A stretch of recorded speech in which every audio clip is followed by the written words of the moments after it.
Só que o pressuposto da ira de Deus não é sentimentos como o nosso, mas a sua santidade. Então, de repente é utópico a maneira que você buscou esse Deus de amor, porque o Deus que ama também é o Deus que odeia. Uma pessoa bastante empática, você há de concordar que se vir uma injustiça sendo feita, uma criança, por exemplo, apanhando de um adulto de forma cruel, sim, ou sendo abusada, alguma coisa assim, uma pessoa minimamente empática vai intervir, vai fazer alguma Exato. coisa em prol daquela criança ou contra aquele abusador. Claro. E a gente tem várias desgraças horrorosas no mundo acontecendo o tempo inteiro. Concordo. E Deus, sendo sumamente bom, ele deveria fazer alguma coisa. Caso contrário, a gente está sendo até mais empático, mais amoroso do, sim, que o Todo-Poderoso. Então, e a gente, comentário que você faz, e a gente observa... que ele deveria, já parte da premissa que ele não é Deus. Você já fere a soberania dele. Não, mas... Você já humaniza Deus. Você já coloca ele do seu lado, entendeu? Tá tirando, deixa pra réplica, né? Beleza, mas beleza, você vai tá lá. tirando do contexto da própria escritura que você defende. Porque, olha só, eu faço parte de uma organização antipedofilia há muitos anos, né? Então eu já vi coisas horríveis, né?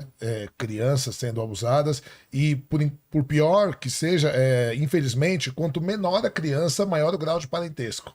Pai, avô, tio. Então, assim, são coisas assim horríveis.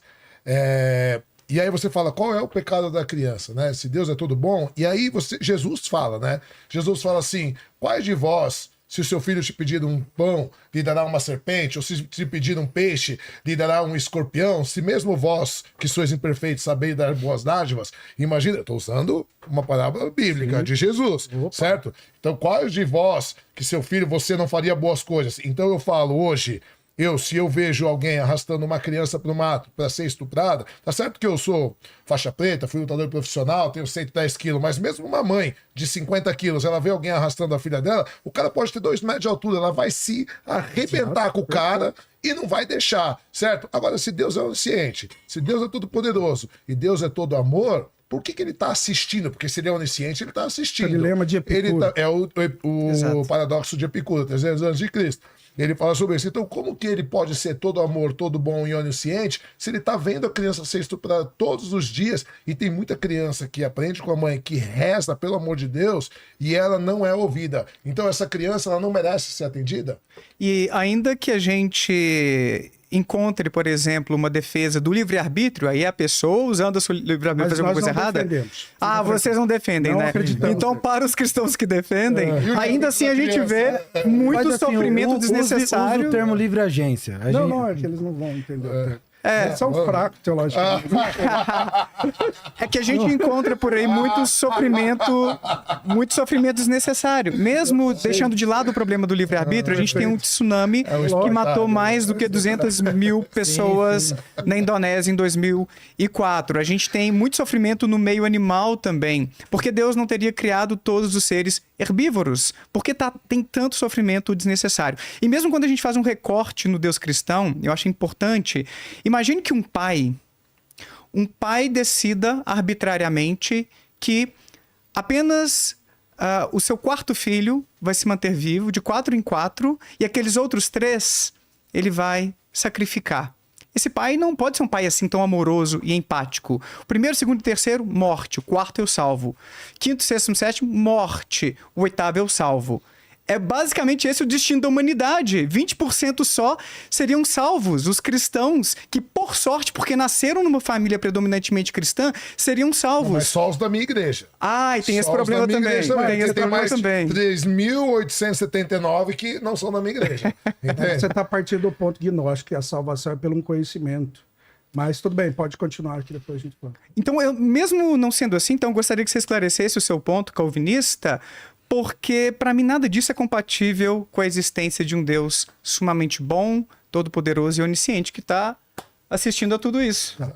Gui, lembrando, pode começar, mas eu pensei que o tempo era só seu, cara. Me ajuda aí pra eu falar também. Não, então eu vou falar rápido aqui. O problema só mudou de lugar, e eu acho que o problema maior é do ateísmo.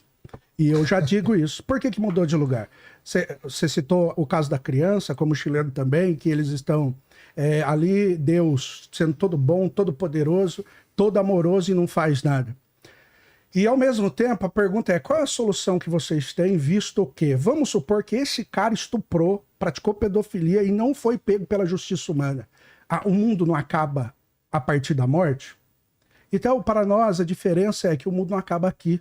E, portanto, mesmo ele não sendo pego nesse ato, existe um Deus soberano, julgador, que vai punir esse ato, com certeza. Então, se eu perguntar para vocês qual é a solução do problema do mal, agora, para nós temos Apocalipse capítulo 21, versículo 4.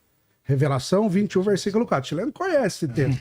Que Deus limpará dos teus olhos todas as lágrimas, não haverá mais pranto, morte, dor, clamor, porque tudo isso vai passar. Anteriores já passaram. Exatamente. Então, assim, por mais que nós não vemos a solução da maneira que queremos, mas haverá solução por causa de transcendência. Mas essa é uma promessa, Gui. Então, mas eu não partimos dessa premissa. Então. Mas assim, essa promessa... desculpa, pode falar. Não, pode finalizar. Não, é que senão você não É que assim, ó, quando um dos motivos que fez eu ir pro ateísmo foi exatamente esse silogismo.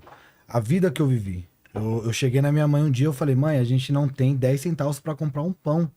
Cadê Deus? Não é possível. Minha mãe pegou arroz papado, fez bolinho de arroz e eu comi com água.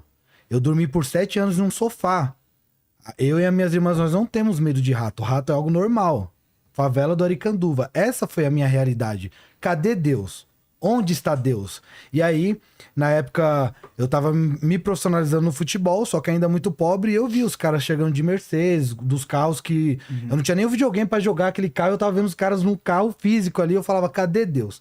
Quando você parte dessa primícia de, como o Guilherme falou, de se limitar só esse tempo, só o aqui, o agora, D.A. Carson, na sua teologia sistemática, ele trabalha com a ideia do já e o ainda não. E eu queria também que você trabalhasse a questão de esperança, que você falou como se fosse algo limitado, a promessa, algo não muito bom. E não. Então, quando nós pensamos num pós-vida, numa eternidade com Deus, o sofrimento aqui, Deus ele tem os seus desígnios, os seus decretos, e eu não consigo colocar e compreender de maneira cabal Deus, porque senão ele não seria Deus. Então, um ato de humildade, por isso que eu falei de Kant, um ato de humildade é eu colocar a minha vida nas mãos dele e, independente do que aconteça, saber que ele está no controle de todas as coisas. Isso é fé e é difícil de compreender. Eu entendo o seu argumento, porque eu já argumentei, já questionei dessa maneira também. Bom, agora é a hora para a segunda pergunta. Quem quer? Você faz, Chileno? Segunda pergunta. eu queria fazer uma pergunta, embora eu já dei uma pincelada no começo, sobre a validação da Bíblia, né? Então, primeiro, a Bíblia é um livro que não foi escrito para nós, ela foi escrito para o povo judeu, né? Então é um livro completamente anacrônico, porque ele terminou de ser escrito há 2000 anos atrás num mundo completamente diferente. E a gente tem aqui, eu até trouxe algumas anotações, inúmeros deuses de 2, 3, 4 mil anos antes de Jesus, que, por exemplo, Horus, que era egípcio, ele nasceu de uma virgem, inclusive chamava Isis Mary, né? Nasceu de uma virgem no dia 25 de dezembro, tinha uma estrela, ele começou a pregar com 12 anos, ele era um prodígio, com 30 ele foi batizado. A gente tem Atis, a mesma coisa, nasceu de uma virgem, foi crucificado, foi ressuscitado. Krishna, que também nasceu numa virgem, também teve uma estrela no nascimento, também fazia milagres, também foi ressuscitado. A gente tem Dionísio, que inclusive era chamado de Cordeiro de Deus, nasceu no dia 25 de dezembro. Então, quando você olha a história da humanidade, eu já falei da epopeia de Gilgamesh, das tábuas sumérias, né? Você vê que a Bíblia nada mais é do que um compilado de outras culturas predecessoras do judaísmo, né? Porque o judaísmo, embora ele seja uma cultura antiga, ele não é a mais antiga. Existiam culturas mais antigas, os sumérios, os egípcios, os mitrianos e uma série de outros. Escravizaram eles, inclusive, né? Isso também a gente não tem evidência arqueológica nenhuma. E até porque é outro fator engraçado, porque se os judeus ficaram 400 anos no Egito, como diz a Bíblia, como não tem uma citação na Bíblia de uma pirâmide, de uma coisa assim, que é uma coisa tão, né, tão forte na cultura egípcia, extraordinária. Acho que foi, né, para manter-se ateu. Então, então assim, como vocês lidam com isso? Porque tem tantas evidências, e aí sem contar no fato, né, tem O maior biblista do Novo Evangelho hoje vivo é um cara chamado Bart de Ehrman. Ele escreveu um livro chamado O que Jesus Disse e o que Jesus Não Disse. E ele era extremamente protestante e ele foi estudar idiomas mortos para poder traduzir a Bíblia e ele acabou virando ateu, né? E ele diz assim, a gente não tem absolutamente nenhum pergaminho, nenhum, que é contemporâneo ao escritor.